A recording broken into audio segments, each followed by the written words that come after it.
ভাতটা খেয়ে নিন। কে মা তুমি? আপনার ছেলে আমাকে বিয়ে করে এনেছে, আমি আপনার ছেলের বউ।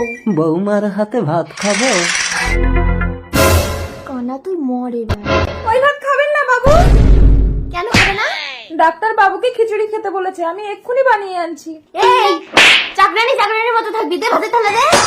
হাত ফসকে পড়ে গেছে বৌদিমণি। তোর এত বড় সাহস, তুই ভাতের থালা ফেলে দিলি আসুক আজকের বাড়িতে, তোকে তাড়ানোর ব্যবস্থা করছি। কি হয়েছে রে মায়া? বৌদিমণি আপনার ভাতে বিষ মিশিয়ে দিয়েছিল, সেই জন্য আমি আপনাকে খেতে দেইনি বাবু।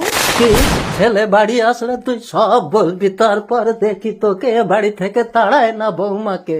জ্বালানি ভেতরে এসে অঙ্কন। দাদাবাবু এসেছেন, চলুন। চল।